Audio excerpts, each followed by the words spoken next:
Hello students, you know that we are going through the second text, its title on saying please, and from last lecture we are going to discuss about a good natured conductor who impressed the writer. Now see on the page number 18 there is paragraph.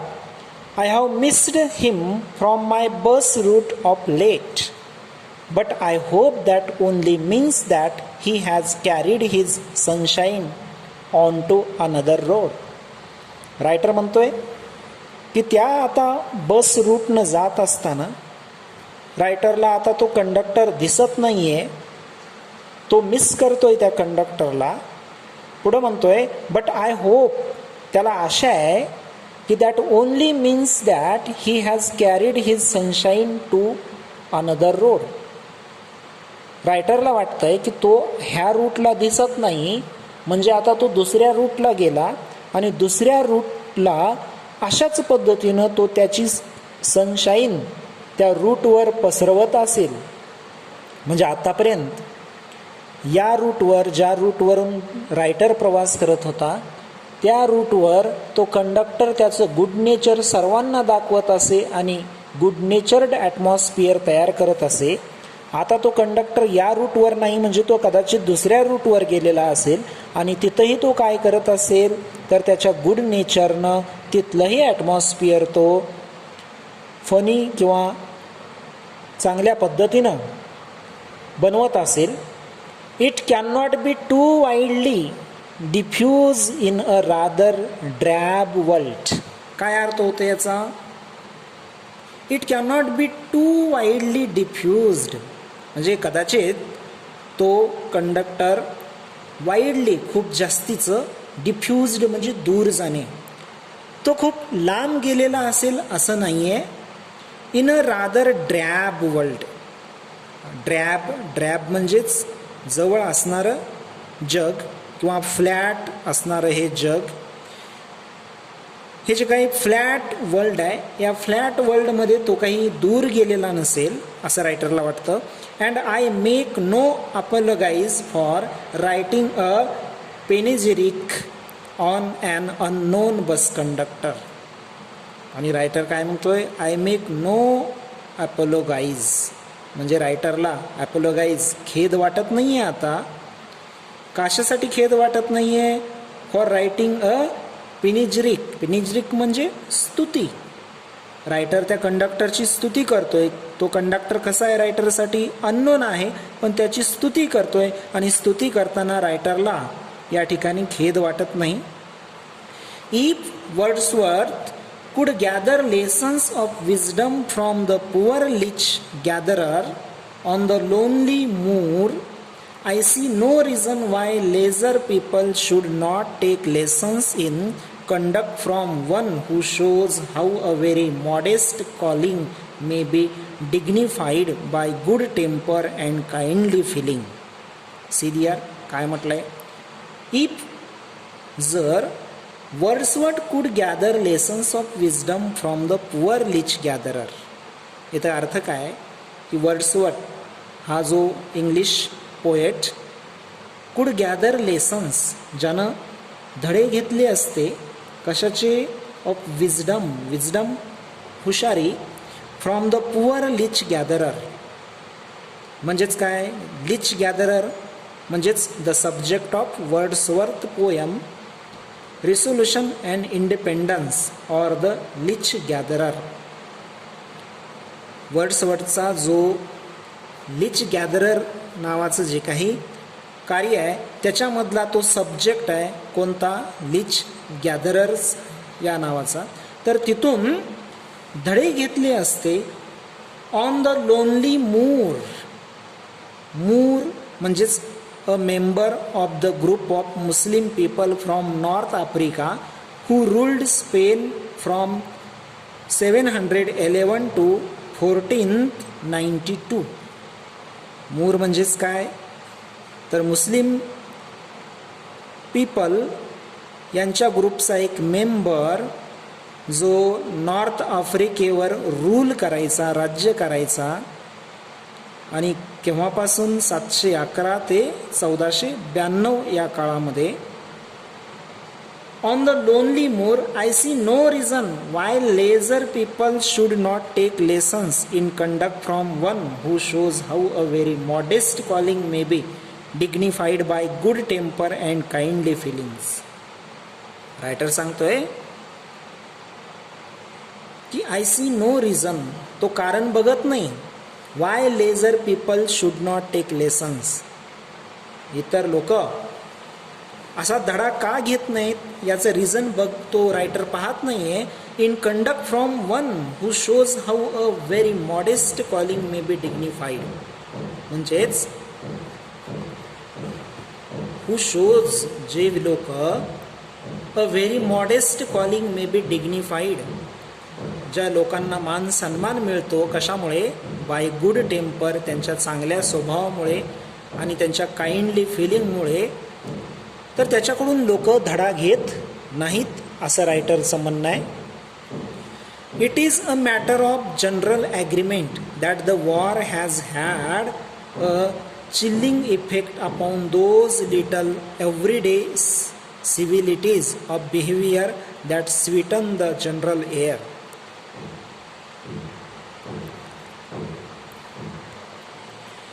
Writer म्हणतोय की it is a matter of general agreement. ते एक general ॲग्रीमेंटचं matter आहे की the war has had a chilling effect, म्हणजेच युद्धानं वाईट परिणाम केलेले होते upon those little everyday civilities of behaviour that sweeten the general air. ज्या लोकांचं बिहेवियर चांगलं होतं, सिव्हिलिटीज असणारं ते बिहेवियर, आणि त्या बिहेवियरमुळं जनरल एअर स्वीट व्हायची. पण त्याच्यावर परिणाम कशाने केलाय, तर वॉरनं केलाय. We must get those civilities back if we are to make life kindly and tolerable for each other. When we make our life kind and tolerate to each other, we must get those civilities back. आपल्याला तशी सिव्हिलिटी परत मिळवता येते जर आपण आपल्या लाईफमध्ये kindness आणला तर. We can not get them back by invoking the law. आपण कायद्यानं ह्या गोष्टी मिळवू शकत नाहीत. लोकांमध्ये काइंडनेस असणे हे आपण कायद्यानं मिळवू शकत नाहीत. The policeman is a necessary symbol and the law is a necessary institution for a society that is still somewhat lower than the angels. आता पोलिसमॅन हा एक सिम्बॉल आहे, तो एक आवश्यक असणारा सिम्बॉल आहे, आणि लॉ, कायदा हा देखील एक आवश्यक असणारी गोष्ट आहे. कशासाठी, तर या समाजामधल्या इन्स्टिट्यूशनसाठी that is still somewhat lower than the angels. पण ह्याही गोष्टी, एंजल्स म्हणजे जे चांगले वागणारे लोक आहेत, ज्यांचं नेचर, ज्यांचं बिहेवियर सर्वांसाठी चांगलं असतं, त्याच्यापेक्षा हे पोलीस हा सिम्बॉल मोठा नाही आहे किंवा लॉ हा सिम्बॉल मोठा नाही आहे. But the law can only protect us against material attack. म्हटलंय की लॉ, कायदा हा आपलं प्रोटेक्शन करतो कशापासून, मटेरियल अटॅकपासून फक्त प्रोटेक्शन करू शकतो. Nor will the lift man's way of meeting moral affront by physical violence help us to restore the civilities. पहा, कायदा फक्त मटेरियल अटॅकपासून आपल्याला वाचवत असतो. Nor will the lift man's way of meeting moral affront. पहा, तो कायदा लिफ्टमॅनच्या जे काही मॉरल ॲफोरंट त्यानं केलं, मॉरल इंजुरी केली, फिजिकल व्हायलन्स केलं, तर ह्याच्यापासून म्हणजे कायदा ह्या गोष्टीला थांबवू शकत नाही. I suggest to him that he would have had a more subtle and effective revenge if he had treated the gentleman who would not say please with elaborate politeness. पुढं काय म्हटलंय, रायटर सजेस्ट करतो त्या लिफ्टमॅनला की ही would have had a more subtle and effective revenge. त्यानं काय घेतलेला होता, तर एक सबटल म्हणजेच इनडायरेक्ट असा रिवेंज बदला घेतला होता. If he had treated the gentleman who would not say please.